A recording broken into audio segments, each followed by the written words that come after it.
조선왕조실록 다들 아시죠? 그 방대한 500년의 피맺힌 역사 속에서 제 이름은 무려 3000번 가까이 불려집니다. 제가 왕이었냐고요?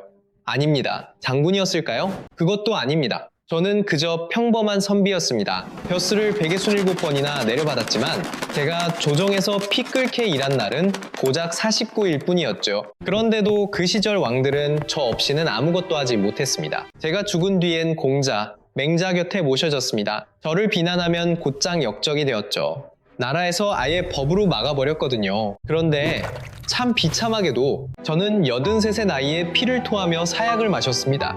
오늘 제 마지막 절규를 여러분과 함께 짚어보고 싶습니다. 당시 조선에서 학문을 한다는 선비라면 제 이름석 자 앞에서 가슴이 뜨거워지지 않는 이가 없었습니다. 공자님을 비롯해 유교의 위대한 스승들을 모신 곳, 제가 그 문묘에 배양되었다는 건 그저 글 좀 읽는 훌륭한 학자가 되었다는 뜻이 아니었습니다. 말 그대로 성인의 자리에 올랐다는 뜻이죠. 동아시아 유교 문명 전체를 통틀어 인간이 닿을 수 있는 가장 벅찬 영광이었습니다. 한중 양국의 위대한 현인 18분이 모셔진 그 거룩한 자리에 저라는 늙은 조선 선비가 눈물겹게 허락된 겁니다. 바로 제 이름 우암송시열입니다. 하지만 제게는 심장을 짓누르는 무거운 호칭이 하나 더 있었죠. 정자, 공자, 맹자, 순자, 네, 바로 그 자입니다. 오직 성인에게만 허락되는 칭호. 조선 500년 피바람부는 역사에서 송자라는 이름을 받은 건 저뿐이었습니다. 하지만 제 삶엔 너무나도 가혹한 모순이 있습니다. 정조대왕께서 나랏돈을 들여 완성하신 제 문집이 무려 215권입니다. 이 나라 학자의 개인 문집 중에서는 역사상 가장 방대하죠. 책 첫머리에는 임금께서 눈물로 지으신 서문과 친필 글씨까지 아로 새겨져 있습니다.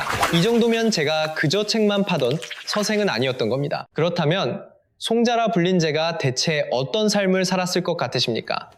왕의 곁에서 평생 화려한 권세를 누리며 웃었을 것 같으시죠? 하지만 피 묻은 실록을 들춰보면 전혀 다른 제 비극이 쏟아집니다. 숙종 시절의 실록에는 저를 이렇게 기록하고 있죠. 학문이 태산북두처럼 높아 모든 학자의 위대한 스승이 되었다. 심장이 터질 듯한 최고의 극찬입니다. 그러나 바로 다음 구절이 제 가슴을 찢어놓습니다. 겉으로는 대의명분을 부르짖었으나 속으로는 비열한 탐욕만 챙겼다. 저라는 한 인간을 두고 극과 극의 칼날 같은 평가가 나란히 밝혀있는 겁니다. 대체 제게 무슨 일이 있었던 걸까요? 살아 숨 쉬던 순간부터 사약을 삼키는 그 찰나까지 저는 소름 끼치는 찬양과 저주를 한 몸에 받아야만 했습니다. 그리고 그 지독한 원망은 지금까지도 끝나지 않았죠. 자, 그럼 조정에 나가지도 않던 제가 어떻게 이 거대한 조선을 쥐고 흔들었는지 우리 함께 그 피비린 내나는 시작점으로 가봅시다. 충청도 논산 강경. 지금도 그곳에 가시면 제가 머물던 작고 쓸쓸한 정자가 하나 남아 있습니다. 바로 팔궤정이죠. 눈물로 제 스승님을 기리며 제가 직접 지은 곳입니다. 맞은편 스승님의 정자가 온전히 바라보이는 그곳. 제 영원한 스승은 바로 사계 김장생이셨습니다. 스승님은 율곡이 이 어르신의 수제자셨습니다. 율곡에서 김장생으로, 다시 아들 김집으로, 그리고 마침내 저 송시열에게로 이어졌죠. 이것이 바로 그 무거운 기호학파의 적통이었습니다. 당시 조선에서 학문의 핏줄은 단순한 책 공부가 아니었습니다. 학맥이 곧 정치적 생명이었고 정파가 곧 서슬퍼런 권력이었습니다. 기호학파는 조선 정치를 지배하던 서인 세력의 거대한 정신적 심장이었죠. 그 적통을 고스란히 이어받은 저는 비록 초라한 공부방에 앉아 있었지만 이미 서인 전체의 우두머리라는 무서운 짐을 짊어진 겁니다. 더 소름 돋는 사실이 있습니다. 역사에 기록된 제 제자만 무려 900명이었습니다. 그중 정승판서에 오른 자만 수십 명이었죠. 한번 상상해 보십시오. 제가 시골 구석에 처박혀 제자들을 가르치는 동안 그 아이들이 조정의 핵심 자리를 장악하고 있었던 겁니다. 저는 굳이 피바람 부는 한양에 있을 필요가 없었습니다. 제 눈과 귀, 그리고 제 목소리가 조정 구석구석에 살아 숨쉬고 있었으니까요. 벼슬도 없이 임금 곁에 가지도 않고 오직 학파 하나로 조선을 흔들었던 겁니다. 이런 기적 같은 일이 가능했던 이유는 그 시절 조선의 뼈대가 그렇게 생겨먹었기 때문입니다. 학문으로 세상의 이름을 떨치면 거대한 정치 권력이 굴러들어왔고 그 권력을 제자들의 손을 빌려 사방에 뿌릴 수 있었죠. 저는 그 숨막히는 권력의 사슬을 누구보다 뼈저리게 꿰뚫고 있었습니다. 아니, 제 온몸으로 그 지독한 구조를 가장 완벽히 겪어낸 장본인이었습니다. 손에 쥔 칼도 군대도 번듯한 벼슬도 없었지만 조선 역사상 가장 위험했던 사내,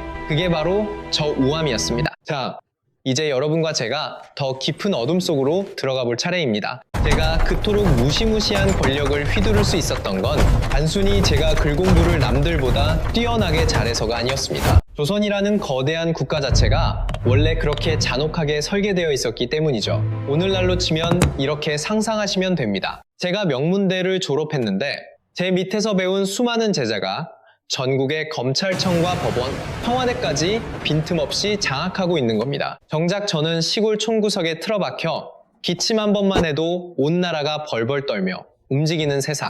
당시 조선에서는 그게 진짜 현실이었습니다. 너무나도 생생한 현실이었죠. 조선은 유교 국가였고 그 안에서 학문은 그저 머릿속 지식이 아니었으니까요. 대체 누구의 가르침을 받았느냐? 어떤 핏줄을 이었느냐? 그것이 곧 선비의 숨통이자 정치적 생명이었습니다. 오늘날로 치면 정치적 이념이자 당적이었고 때로는 피를 나눈 가족보다 더 섬뜩하게 끈끈한 결속력을 만들어냈습니다. 제가 온몸으로 물려받은 기호학파, 이 어르신부터 내려온 이 지독한 계보는 당시 조선을 집어삼킨 서인 세력의 심장이었습니다. 제가 그 무거운 정통을 고스란히 물려받았다는 건 그건 가벼운 학문적 영광이 아니었어요. 서인 전체를 거느리는 절대적인 수장의 무게였죠. 여기서 소름 돋는 사실 하나, 송시열은 그저 자리를 꿰찬 게 아닙니다. 스승 김장생과 김집, 그 두 거물의 학문을 뼛속 깊이 아주 무섭도록 온전히 다 흡수해버렸거든요. 그의 지독한 갈망은 거기서 멈추지 않았습니다. 성리학을 완성한 송나라의 대학자 주자.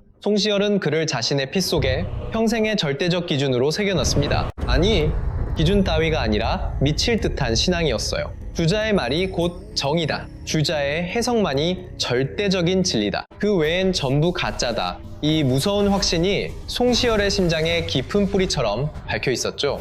이게 훗날 얼마나 피눈물 나는 결과를 부를지 여러분, 지금은 딱 이 한 가지만 제발 기억해주세요. 그 확신이 그를 가장 위대하면서도 동시에 가장 위험한 존재로 만들었다는 걸요. 자, 제자들 이야기로 다시 돌아가 보죠. 기록된 송시열의 제자만 무려 900명. 실제로는 얼마나 더 끔찍하게 많았을까요? 그 거대한 무리가 조선 조정 곳곳 숨막히는 요직마다 도사리고 있었습니다. 이조, 병조, 차관원, 차원부, 나라의 목줄을 쥐고 감찰하며 왕에게 핏대 세워 직언을 쏟아내는 그 핵심 자리들, 바로 거기에 송시열의 제자들이 빈틈없이 앉아 있었어요. 그가 충청도 시골에 숨어 제자만 가르칠 때도 조정은 이미 그의 숨막히는 영향권 아래서 헐떡이고 있었던 겁니다. 왕이 결정을 내리려 하면 제자들이 벌떼처럼 상소를 쏟아냈고 그 서늘한 배후엔 늘 스승이 있었죠.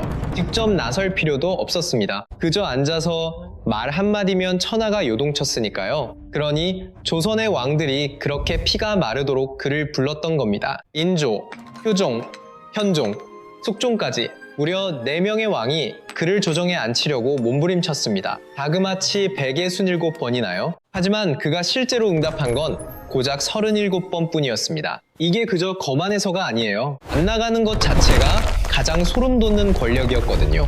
왕이 불러도 거절한다. 그래도 왕은 또 애원한다. 이 과정이 반복될수록 그의 존재감은 괴물처럼 커졌죠. 후야에 머무는 것 자체가 가장 치명적인 정치였습니다. 벌 밖에서 고상하게 제자나 키우는 척하면서 실은 조정 안의 권력자들보다 더 거대한 목줄을 쥐고 흔들었으니까요. 진짜 소름 돋는 구조 아닙니까?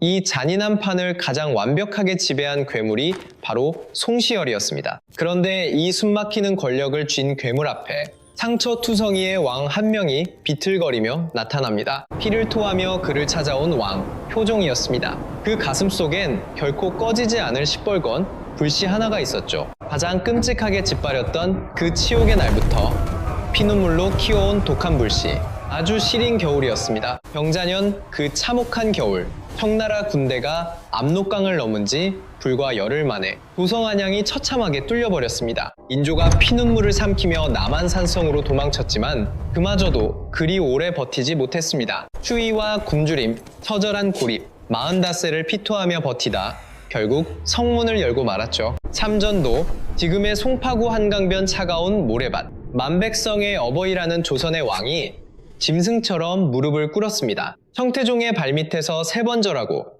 9번 이마를 찢는 그 끔찍한 예법, 신하가 왕에게 올리던 예를 조선의 임금이 오랑캐 황제에게 피토하며 바친 겁니다. 참혹한 피눈물 앞에서 아무도 고개를 들지 못했죠. 그런데 그 미칠 듯한 치욕을 눈 부릅뜨고 지켜본 2사람이 있었습니다. 25세 피 끓는 젊은 대군, 훗날 효종이 될 복림 대군이었습니다. 그리고 스승 30의 송시열, 2사람은 그 지옥 같은 날 똑같은 핏빛 치욕을 목격했습니다. 하지만 그 상처는 2사람 안에서 판이하게 골마갔습니다. 복림대군은 그 직후 청나라의 비참한 볼모로 짐승처럼 끌려갑니다. 형 소현세자와 함께 그 지옥에서 무려 8해를 버텨냅니다. 끔찍한 8해를요. 적국 땅에서 피를 토하며 버티는 내내 그는 매일 다짐했을 겁니다. 반드시 돌아간다. 반드시 피로 갚아준다. 그리고 마침내 정말 돌아왔습니다. 형이 세상을 떠난 뒤 왕좌를 쥔 효종. 그는 즉위하자마자 미친 듯이 움직이며 군대부터 싹 갈아엎었습니다. 예전의 나약한 짧은 화살을 거대한 장전으로 바꾸고 청나라 기병처럼 바짝 엎드려 달리며 쏘아 죽이는 독한 전법을 당장 도입했습니다. 조총 생산량도 핏대 세워 늘렸어요. 단순한 군비 증강 따위가 아니었습니다. 명궁 육성은 10년이지만 조총병은 열흘이면 족하니까요. 복수에 미친 왕은 그 잔인한 속도를 뼛속까지 파악하고 있었습니다. 적을 직접 보고 온 사람이니까요. 숨막히는 노량진 열병식, 왕이 직접 말을 몰며 군대를 노려보던 그 살벌한 장면, 그건 무서운 상징이었습니다. 나 진짜로 놈들을 친다는 선언이었죠. 그런데 문제가 터집니다. 비겁한 신하들이 들고 일어났습니다. 군사를 늘리면 백성이 피를 토한다. 미친 듯이 밀어붙이면 나라가 무너진다. 반대 상소가 빗발쳤고 효종은 절망했습니다. 가장 측근들마저 싸늘하게 등을 돌려버린 끔찍한 상황이었죠. 국벌의 꿈만 남고 아무도 없는 고립. 그때 효종이 떠올린 동아줄이 바로 송시열이었습니다. 당시 송시열은 충청도 시골에 숨죽인 채 제자들만 가르치고 있었거든요. 하지만 효종은 뼈저리게 알고 있었습니다. 이 사람 하나가 전국서인 산림 전체라는 걸요. 그가 움직여야 수백 명의 마음이 따라온다는 걸. 그래서 덜컥 파격적인 이조판서 자리를 내밉니다. 인사권을 쥔 곳. 조선의 이조판서는 평범한 벼슬이 아닙니다. 사람의 명운을 통째로 쥐고 흔드는 자리입니다. 사실상 임금 다음 가는 그 어마어마한 권력을 숨어 지내던 송시열에게 피를 토하듯 내어준 겁니다. 제발 함께 해달라는 피 맺힌 절규였죠. 결국 그 간절함에 송시열도 조정으로 발을 내디뎠습니다. 그리고 마침내 2사람의 운명적인 만남이 성사됩니다. 분신 단둘만의 만남, 사관도 승지도 없는 500년 역사상 손에 꼽을 만큼 숨막히는 순간, 기해년 봄의 독대, 이 자리에서 오간 피 끓는 미러가 조선의 명운을 송두리째 뒤흔들어 놓습니다. 저와 함께 그 대화를 들여다볼까요? 무언가 가슴 시린 위화감이 스칩니다. 임금은 애타게 피 묻은 칼을 원했는데 신하는 엉뚱한 것을 내밀었거든요. 원래 독대는 끔찍한 금기입니다. 임금과 신하가 단둘이 마주하는 것. 이건 단순한 관례가 아닙니다. 국법으로 철저하게 잔인할 정도로 막아둔 겁니다. 정치는 반드시 빛 아래서만 해야 한다는 뼈저린 원칙 때문이었죠. 밀실에서 무슨 끔찍한 모의가 오갈지 아무도 모르면 안 되니까요. 그런데 효종이 그 무서운 금기를 깨부쉈습니다. 하관을 물리고 승지마저 내쫓았죠. 오직 임금과 송시열 둘만 남았습니다. 제 가슴이 다 메어옵니다. 효종이 얼마나 미치도록 절박했는지 느껴지시나요? 역사상 전무후무한 일을 저지를 만큼 숨이 턱 막히도록 이 만남에 매달린 겁니다. 자, 떨리는 마음으로 그 방에 들어가 보시죠. 효종이 입을 뗍니다. 내가 경을 부른 건 오직 하나 때문이요. 오랑캐에게 당한 치욕을 기필코 갚겠소. 10년 안에 정예병을 길러놈들의 목덜미를 치겠소. 너무나 단호하고 소름 끼치게 구체적입니다. 심지어 적국의 내부 정세까지 꿰뚫어 봅니다. 형이 대륙을 삼켰지만 양쯔강 이남엔 아직 저항의 불씨가 뜨겁게 살아있다. 적들이 그곳에 모든 군사를 쏟아붓는 사이 북쪽 만주 땅은 텅 비어 있다. 그 빈틈을 찌른다. 볼모로 끌려가 지옥 같은 8년을 버틴 자만의 피 맺힌 절규입니다. 두 눈으로 지옥을 목격한 자의 절박함이죠. 자, 이제 송시열이 입을 엽니다. 여기서 우리는 어떤 대답을 바랄까요? 맞습니다. 저나 신도 피눈물로 그날만을 기다렸습니다. 당연히 이럴 줄 알았죠. 하지만 제 가슴을 무너뜨린 송시열의 대답은 너무 달랐습니다. 전하께서 먼저 수양에만 힘쓰셔야 합니다. 기가 막히게도 자기 수양, 속이 타들어간 효종이 다시 묻습니다. 군사를 키우는 일과 백성을 살리는 일, 어찌해야 서로 방해가 안 되겠소? 송시열의 잔인한 대답. 먼저 나라의 도덕을 세운 뒤에 군사를 길러야 합니다. 그것이 순서입니다. 또 수양 타령, 또 기강 타령, 방 안의 공기가 싸늘하게 얼어붙었겠죠. 임금은 피 묻은 칼을 벼르고 있는데 신하는 답답하게도 낡은 책 이야기만 늘어놓는 겁니다. 그럼 송시열에겐 복수의 의지가 없었을까요? 아닙니다. 그 역시 피눈물 나는 북벌을 원했습니다. 하지만 그가 꿈꾼 북벌은 효종의 것과 뿌리부터 달랐습니다. 효종의 북벌은 처절한 피의 복수였죠. 군대를 짐승처럼 키워 적진을 짓밟는 것. 하지만 송시열의 북벌은 소름 끼치게 달랐습니다. 안으로 조선을 정화한 뒤에야 적을 벤다. 삼강오륜을 세우고 무너진 유교 질서를 살려내 도덕의 칼날이 서면 그것이 곧 진정한 북벌이 된다고 믿었죠. 요컨대 송시열에게 북벌은 전쟁이 아니라 고결한 문명의 회복이었습니다. 야만에게 무참히 짓밟힌 조선의 혼을 살려내는 것. 그것만이 유일한 복수라고 맹신한 겁니다. 제 가슴이 답답해집니다. 두 사람은 같은 복수를 꿈꾸면서도 끔찍할 만큼 서로 다른 지옥을 걷고 있었던 겁니다. 한 명은 처절하게 칼을 갈고 한 명은 꼿꼿이 붓을 들었죠. 그렇게 독대가 허무하게 끝납니다. 그리고 고작 2달 뒤 효종이 거짓말처럼 숨을 거둡니다. 너무나 비통하게도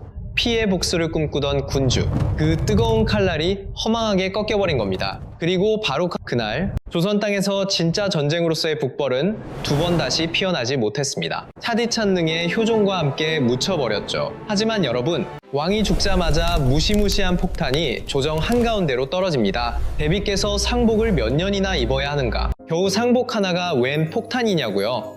비웃으시면 안 됩니다. 이 옷 한 벌이 조선을 피바다로 만들거든요. 그 끔찍한 소용돌이 중심에 또 송시열이 있습니다. 임금이 죽었습니다. 온 나라가 비통함에 빠진 순간 조정은 소름 끼치게도 전혀 다른 욕망으로 들끓었죠. 효종의 어머니 자의대비 죽은 아들을 위해 상복을 대체 몇 년 입어야 하는가? 솔직히 너무 어이없고 싱겁게 들리시죠?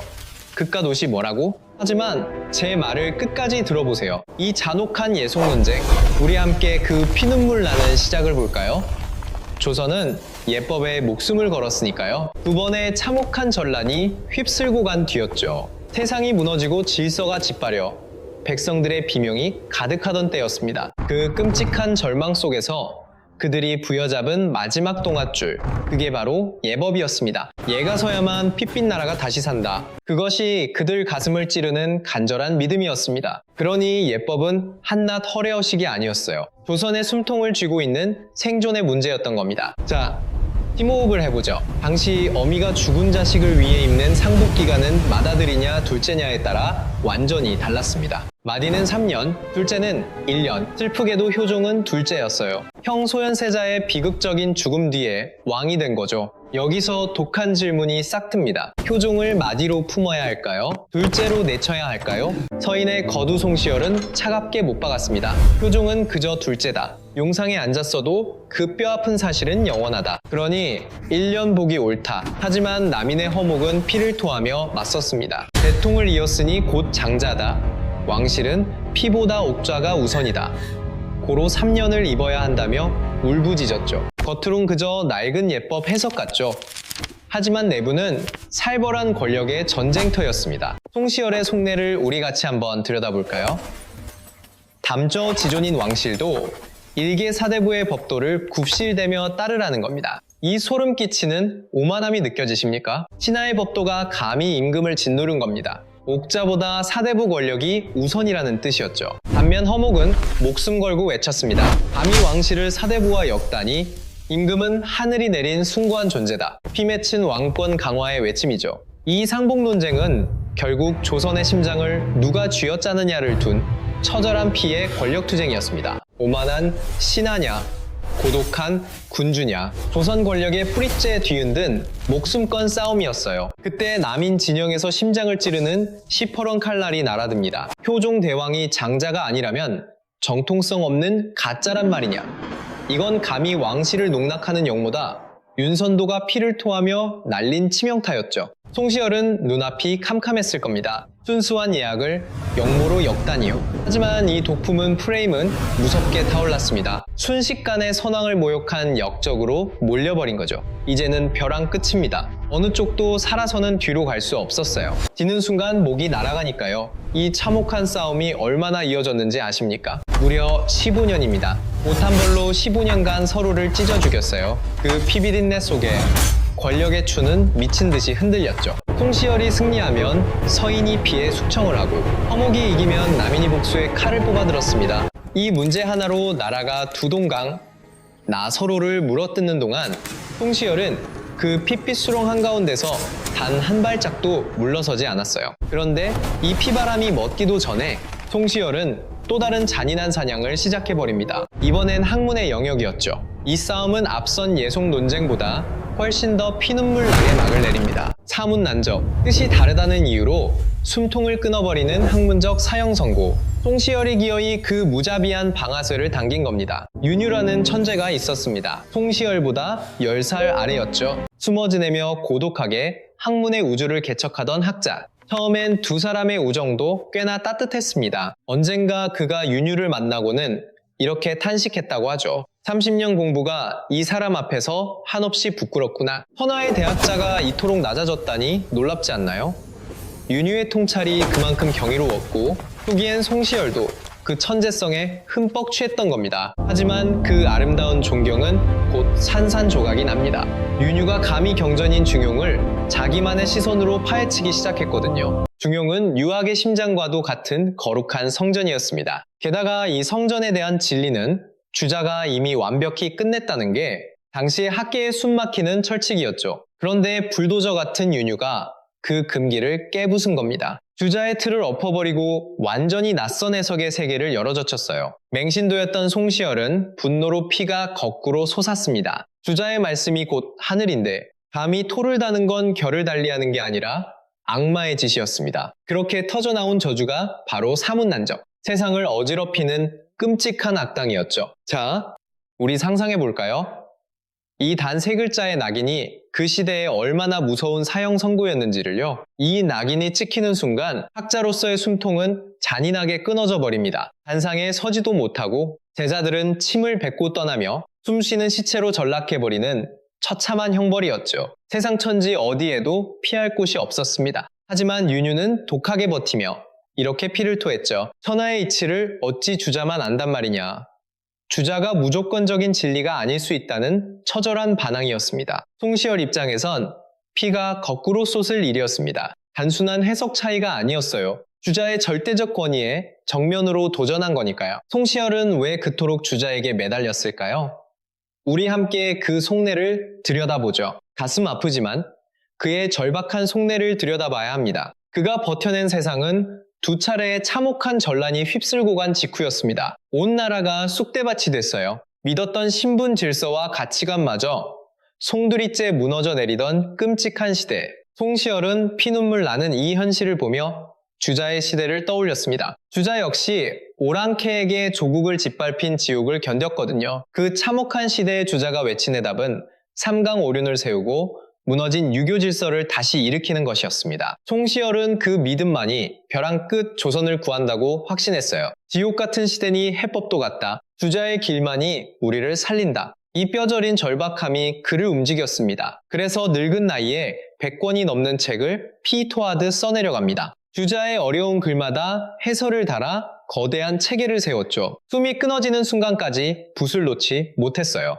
눈물겹게도 이것이 그의 진짜 진심이었습니다. 얄팍한 계산이 아니었어요. 피 흘리는 조선을 살리려던 한 학자의 처절한 몸부림이었죠. 그런데 그 애끓는 진심이 아주 다른 끔찍한 방향으로 엇나가기 시작합니다. 나만 옳다는 지독한 확신이 커질수록 다른 목소리를 내는 이들은 모두 무서운 원수로 보였던 겁니다. 윤유를 이단으로 낙인 찍은 것처럼 자신과 어긋나는 생각은 전부 죄악이 되었습니다. 그리고 그 죄악을 품은 자는 반드시 도려내야 할 괴물로 변했죠. 결국 윤유는 차가운 사약을 삼켜야 했습니다. 피를 토하며 그가 남긴 마지막 비명. 나라에서 유학자를 쓰기 싫으면 그만이지. 어찌 죽이기까지 한단 말인가. 이 원통한 절규가 제 가슴을 파고듭니다. 기구하게도 얼마 지나지 않아 송시열 자신도 똑같은 비극을 맞이합니다. 죄인의 수계라는 억울한 낙인, 그리고 험난한 제주도 유배, 한양으로 끌려가던 길바닥에서 결국 사약을 받습니다.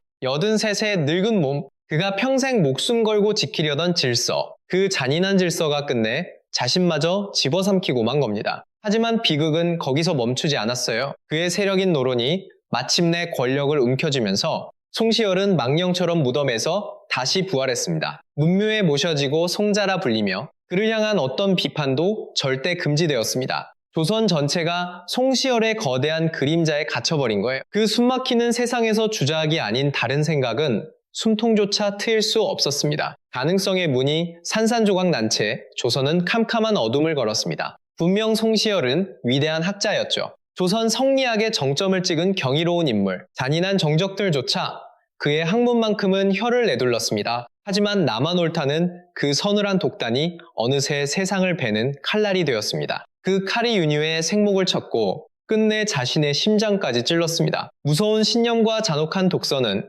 정말 종이 한 장 차이더군요. 그 얇은 종이장 하나가 두 천재의 목숨을 앗아갔고 한 나라의 숨통을 끊어놨습니다. 이 잔혹한 역사가 500년 전 옛날 이야기로만 들리지 않는다면 그게 바로 여러분과 제가 이 비극을 파헤친 진짜 이유일 겁니다.